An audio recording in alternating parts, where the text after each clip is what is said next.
लोकसभा चुनाव के पहले चरण में आज कई स्विंग सीटें रही जो राजनीतिक दलों की संभावनाएं बनाने या बिगाड़ने का काम करेंगी।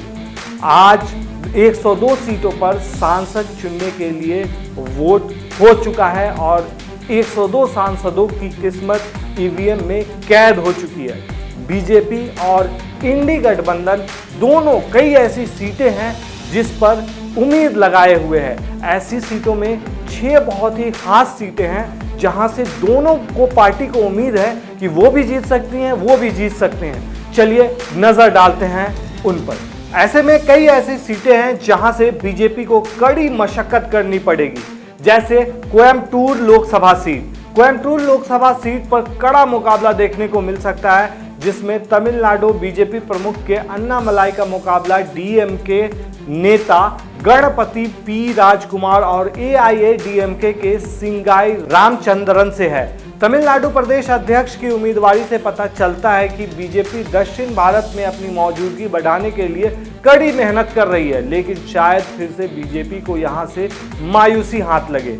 वहीं दूसरे नंबर पर जो सीट है वो है नागपुर। केंद्रीय मंत्री और बीजेपी नेता नितिन गडकरी महाराष्ट्र की नागपुर सीट से लगातार तीसरी बार जीत की उम्मीद कर रहे हैं। इस सीट पर नितिन गडकरी और कांग्रेस उम्मीदवार विकास ठाकरे के बीच मेन मुकाबला है, जो फिलहाल नागपुर पश्चिम से विधायक हैं। ओवैसी ने भी यहां से उम्मीदवार नहीं उतारे हैं। ऐसे में बीजेपी की राह थोड़ी मुश्किल है यहां से। वहीं तीसरे नंबर की जो सीट है वो है पीलीभीत। साल 2021 में कांग्रेस छोड़कर बीजेपी में शामिल होने वाले जितिन प्रसाद पहले चरण में बीजेपी के प्रमुख उम्मीदवारों में से हैं। उनको उत्तर प्रदेश के पीलीभीत से 2 बार के सांसद वरुण गांधी का टिकट काटकर इस सीट से उम्मीदवार बनाया गया है। पिछले 2 लोकसभा चुनावों में बीजेपी को यूपी में प्रचंड बहुमत मिला था। पीलीभीत सीट पर समाजवादी पार्टी ने भगवंत शरण गंगवार को मैदान में उतारा और बहुजन समाज पार्टी यानी बसपा ने जितिन प्रसाद के खिलाफ अनीस अहमद खान को मैदान में उतारा है। यहां का मुकाबला भी देखने लायक है। बीजेपी को यहां से कड़ी टक्कर मिलती हुई दिखाई दे रही है। वहीं चौथे नंबर की बात करें तो बिहार के पूर्व मुख्यमंत्री जीतन राम मांझी गया से चुनावी मैदान में हैं। 79 साल के मांझी के लिए यह चुनाव काफी राजनीतिक महत्व रखता है।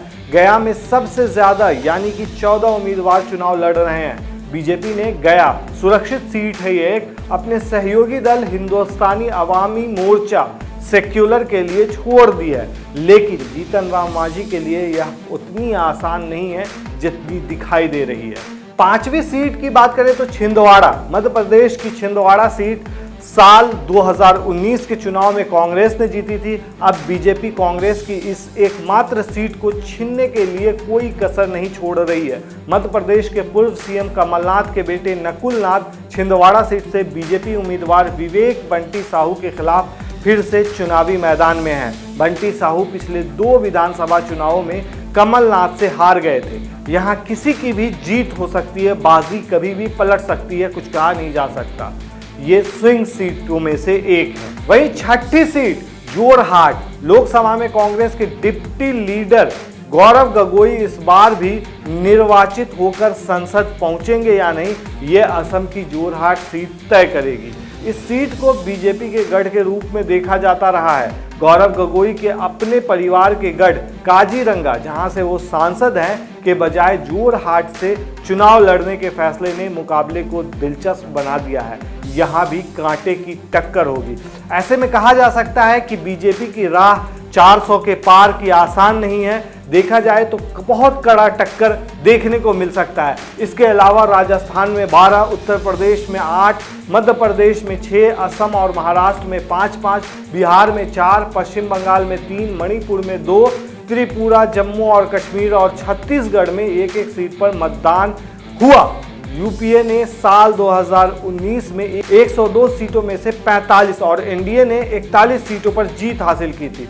इसमें से 6 सीटों को परिसीमन अभ्यास के हिस्से के रूप में फिर से तैयार किया गया है। अब देखने वाली बात यह है कि इन सभी सीटों पर क्या होता है और क्या बीजेपी इस बार 400 का पार का जो नारा दिया है वो हो पाएगा या नहीं हो पाएगा। हमें कमेंट में ज़रूर बताएं। शुक्रिया।